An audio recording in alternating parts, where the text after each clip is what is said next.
welcome to the Friends of Rockaway Beach press conference at City Hall. Today marks a new chapter in Rockaway Beach politics and Rockaway Beach history. For too long, our community has remained silent.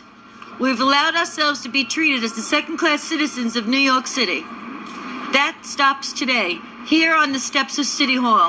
Okay, thank you so much for coming. As we said, we're here for two major reasons. We need protection on our beaches today. The truck should be rolling tonight. This is really ridiculous. The water is lapping at our homes again. We need the help right away. We're here also to make sure that the people of Rockaway have the say in the rebuilding of our community. No outsiders need to tell us what we need to do. We will take their input. We do not need them to speak on our behalf. Rockaway people are a resilient bunch. We had lost 70 people in the World Trade Center. We had jumbo jets fall on us. We had suffered from Irene and were devastated by Sandy. We will not be able to withstand anymore. We are 130,000 people strong. And we demand the protection that the administration owes the citizens of Rockaway. We will not stand for anything less. I can't understand how a mayor who's so pro-health could be so negligent when it comes to safety. Rockaway has suffered enormously. People lost their homes, they lost their cars, some people lost their jobs, and a lot of people feel like they lost their dignity.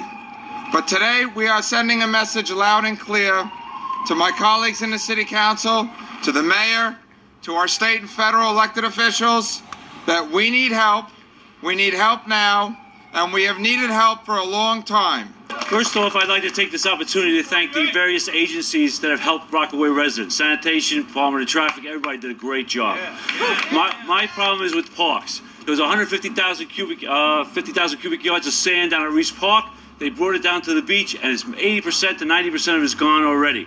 I had a company called HESCO willing to put up free test dunes, and the Parks Department won't even accept it. We need protection today. Today we need protection. Today we need protection to the water that's to come down the street. Hurricane season starts June 1st. June 1st. We need protection now. That's all I have to say. Thank you. The impact of Superstorm Sandy has only laid bare, ever more so than ever before, the fact that there is too much neglect on this hidden gem, which is in plain sight of all of us. And that's why all of these fine residents, fine New Yorkers, had to trek all the way from the Rockaways to City Hall because there were very few people from City Hall going out to the Rockaways. And their voices need to be heard. The need is great. The pain is terrible. We need help. It's 5 months now. 5 months since families were devastated, where schools were taken away from their kids, where so many people are still struggling to get their homes, indeed their lives, back on track. We want Bloomberg and the Army Corps of Engineers and our federal government to get together and stop making all these people come out here to City Hall and to go to meeting after meeting. We're tired. We're rebuilding. Mayor Bloomberg and our federal officials need to come together. Give us a plan today, not a year and a half from now. How dare they? How dare they tell the Rockaway people died? People died in our community because there was no protection. They need to get the jetties. They need some protection. We need the beach sand. We're tired of these meetings. John and I have sat at meetings year after year hearing the same thing from the Army Corps of Engineers. We don't have the money. Now you have the money, and you're still telling us a year and a half later. We have waited more than 40 years for our government to step up and stabilize our shorelines. It took not the cries of our community those 40 years to get the commitment to finally build jetties, dunes, and a seawall to protect us. It took the loss of the lives of 9 of our neighbors and friends, the destructions of more than 250 homes and 100 businesses, and billions of dollars in property damage for them to act. Rockaway residents know better than most New Yorkers how to fight each and every day for basic things in their community. And that's why they're here. And we saw during Sandy and even the aftermath of Sandy, ordinary people stepping forward and becoming extraordinary people like these people behind me, helping others. Great things can happen when we work together.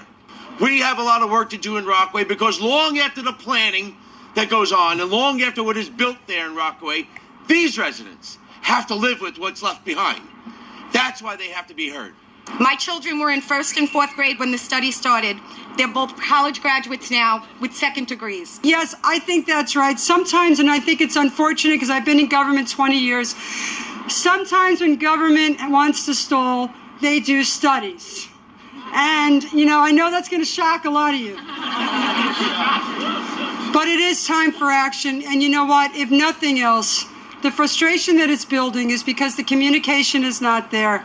We do dozens of projects all over the city of New York. The one thing we give communities that at least gives them some semblance that they are being heard and being taken seriously is a timeline. A timeline. It took 3 months for Washington to authorize aid. Yet that was just the start of it. Now, nearly 2 months later, we're still waiting for the aid to show up. But I just want to warn you from a media's point of view, because obviously that's how I make my income. From Wildwood right on up to Point Pleasant, the Jersey Shore is going to get a ton of attention because that's their economic hub. And Chris Christie is not going to be quiet about it. Long Beach and Long Island, the whole South Shore, they're going to be loud about it. So if you're not loud about it, guess what? Out of sight, out of mind. Each day that passes from the time of Hurricane Sandy and then the nor'easter that followed, Athena, it's going to be out of sight, out of mind. And the news cycle, something else is going to happen. Unfortunately, that's negative towards the entire Northeast. And our focus and our attention is going to translate to that. So you better fight for what you know is right. And the thing you've got to get that my father taught me, a merchant seaman of 46 years, and he just passed on this past year, Chester. Every time we'd hit the Rockaways, Breezy Point, that they never let us in, but now they let you in.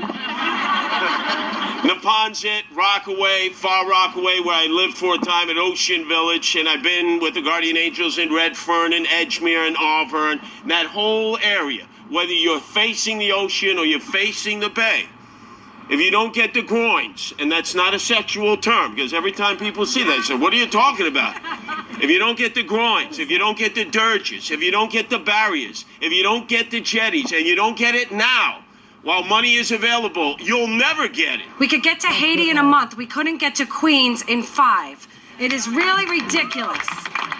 Now, all right, thank you, the city. They took down my house. Now I'm ready to rebuild. How can I rebuild? The ocean is on my property twice a month. Every high tide, every full moon, the nor'easter's coming Monday. I had site work planned for Monday. I can't do it. I want to live by the ocean, not in the ocean. We need help, and we need it now. What stood out along our shoreline 2 days after Sandy was not just the boardwalk pieces that were in front yards of homes or cars tossed around like toys. It was 4 words spray painted at the top of a massive paddleball court that simply read, "John Corey warned you."